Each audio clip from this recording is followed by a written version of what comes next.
Where do you see this live production going over the next 5 to 10 years? I'd love to hear your opinion, Ian. Oh, wow. It's really difficult to know. I mean, things are moving so quickly. I mean, audio is like the darling format at the moment, isn't it? I mean, you know, there's Clubhouse, there's Twitter Spaces, Facebook are doing their own thing now. And, you know, so everything is about that. And, you know, podcasting is big. There are some apps now that allow you to listen to podcasts in a community, so you can actually live chat. There's some Clubhouse don't do this themselves, but there are some like third-party tools that integrate with Clubhouse that allow you to have a live chat facility. And so I think we're going to have more of that. We're going to have more of this community feel to it, because like loneliness is like a big thing. And I think entrepreneurs in particular, I think many of us enjoy what we do because we like that space and we like to do what we want to be our own boss. Okay. But there's still, we need other people. I need, this is why masterminds are so cool, so helpful, and being with other people. And so I think we're going to have more community tools, collaborative tools. I think Facebook and other platforms are already doing this. Audio is becoming a big thing too. So, if you had asked me this a couple of years ago, I might have said like 360 video, 3D video, like the real techie stuff. Mm-hmm.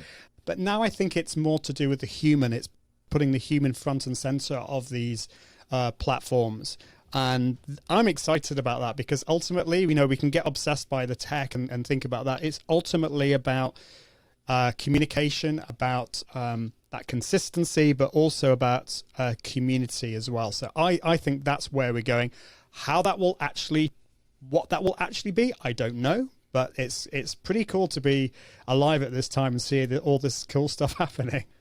It really is. Like the communication tools we have now have evolved immensely just over the last 10 years. It's remarkable. It seems like your favorite app looks different every month, right? And I totally agree with you on the importance of engagement and community. And to me, from a podcasting perspective, that's something that's been seriously lacking in the audio experience. So I'm really excited to see how these live chat tools kind of roll out and improve over time.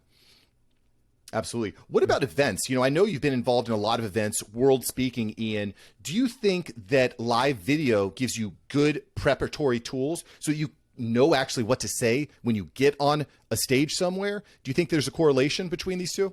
Yeah, definitely. In some ways, live video is more difficult or challenging than actually going and speaking on stage. This might sound really weird, but to begin with, I actually preferred to speak at a conference in front of 300 or 400 people. I actually found that less nerve-wracking than going live in front of a camera. And the reason for that is, there's two reasons. The camera is this inanimate object. It's this kind of, it doesn't give you any feedback.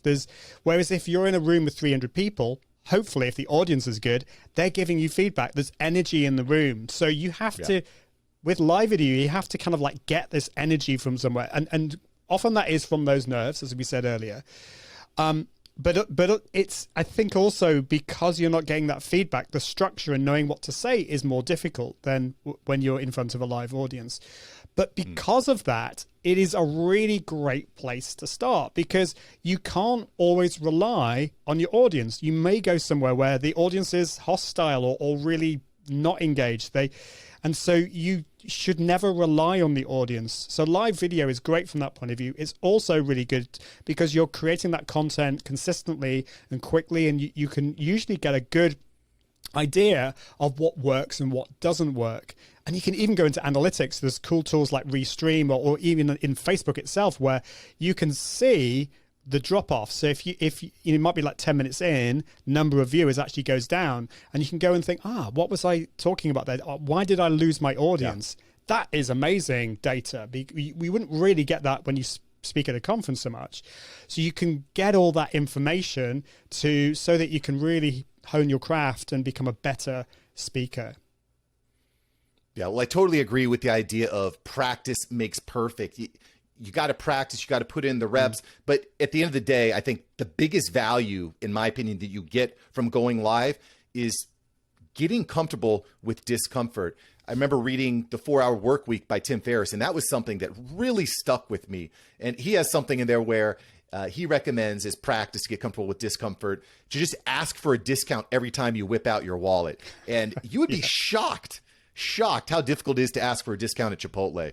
It's a little difficult. But thank you so much for watching. I'm glad you enjoyed this episode. I've got several other episodes right here for you. Smash one of these videos to make sure that you don't miss out on the tips, tools, and tactics of industry experts. Let's take that side hustle full time. Smash one of these links.